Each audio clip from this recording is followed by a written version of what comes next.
Let's get going, ladies and gentlemen, with match number one. I cannot believe this. The dissolution of the most successful tag team in STW history. Senior official Jay Soltis enters the ring. Our ring announcer, of course, Purple Shirt, as he's known, Matt Berdahl. Jay has been a referee longer than water, I believe, ladies and gentlemen. The fact that he can still get into the ring at his advanced age and physical condition is a miracle in itself. Ready for the opening match, and there he is right now. You talk about a turncoat in pro wrestling.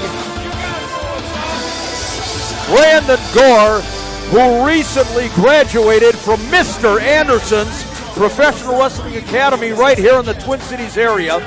We thought this kid was on a path for greatness in pro wrestling.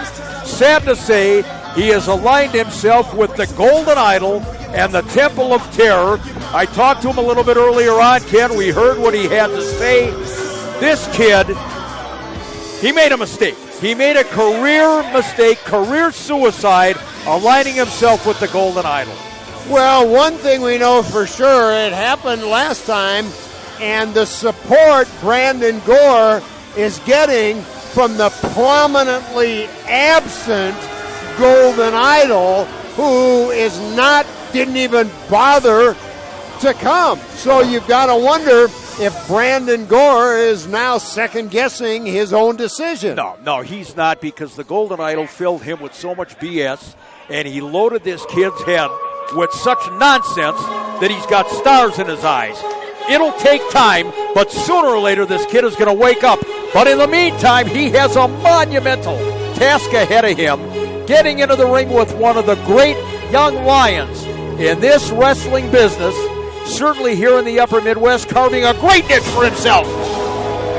The man they call Airwolf, a high flyer par excellence. And if Brandon Gore is counting his money and anticipating the winner's share of the purse in those bounce checks he gets from the Golden Idol, he better not look past Airwolf. You know, one of the things I always find interesting, Mick, when we're watching a masked wrestler, years ago I had the opportunity to sit down and talk to the legendary Bill Eadie, who Hall of Fame as the masked superstar. And one of the things he pointed out to me that I had never really thought of until then is one advantage a masked wrestler has is when his opponent injures him, he doesn't see the reaction on his face. And that really proves to be such a strategic advantage for a masked wrestler.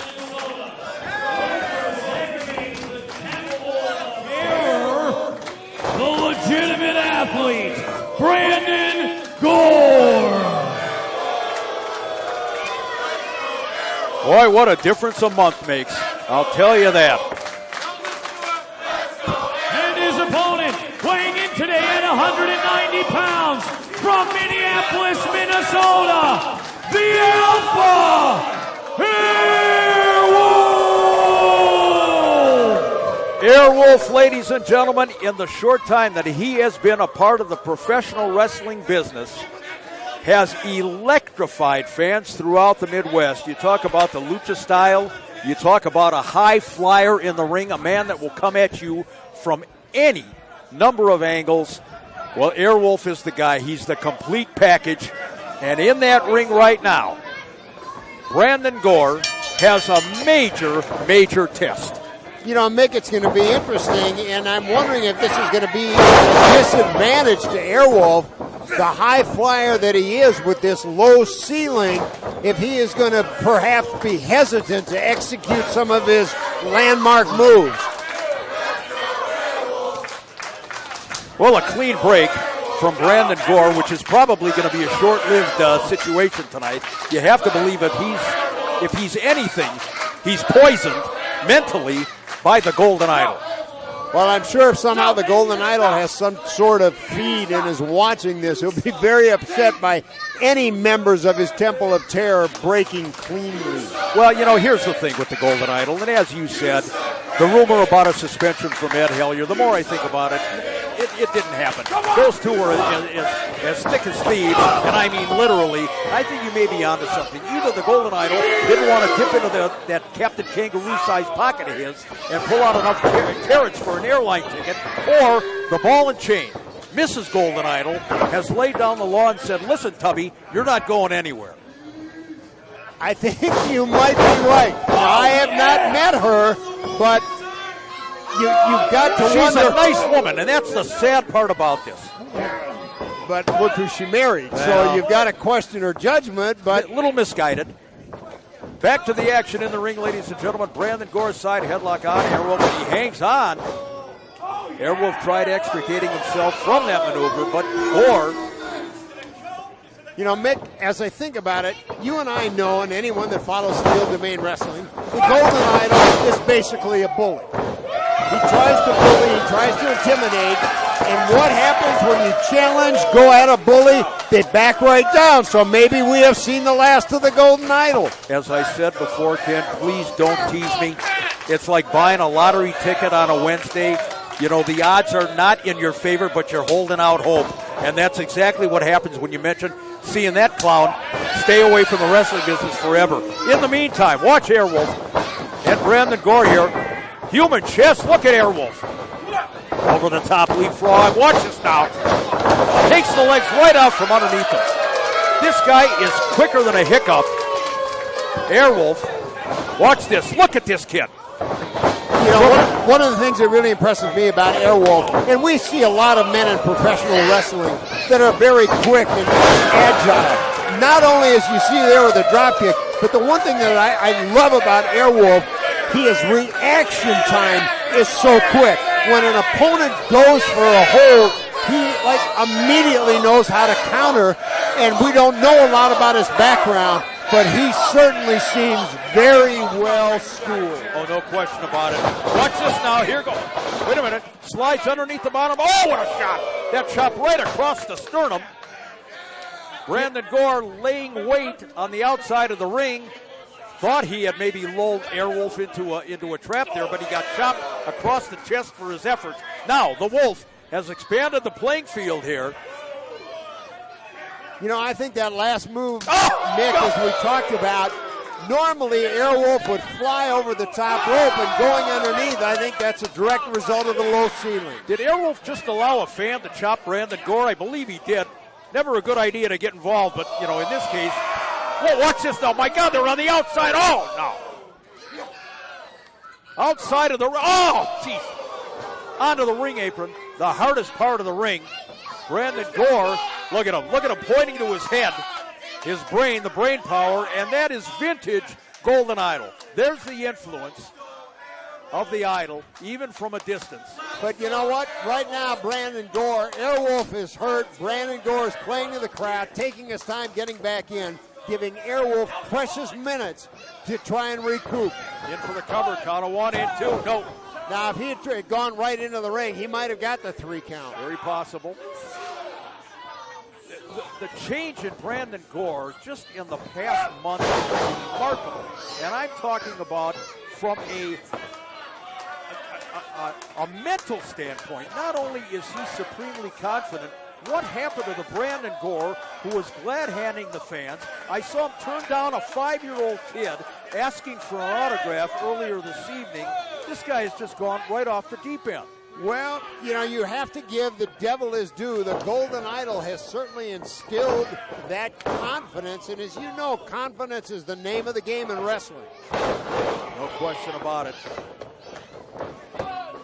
Count of 2.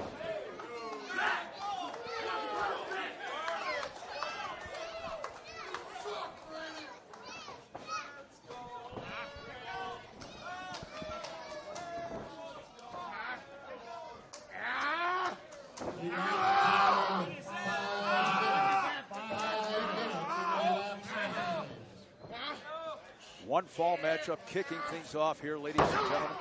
We are at the Bloomington Event Center, and as we've said so many times, you can watch Steel Domain Wrestling on Fight Television, on Amazon Prime, on our YouTube channel, any number of ways, but if you get an opportunity to see SDW in action, come on out and be a part of it. Oh, what a knife edge chop.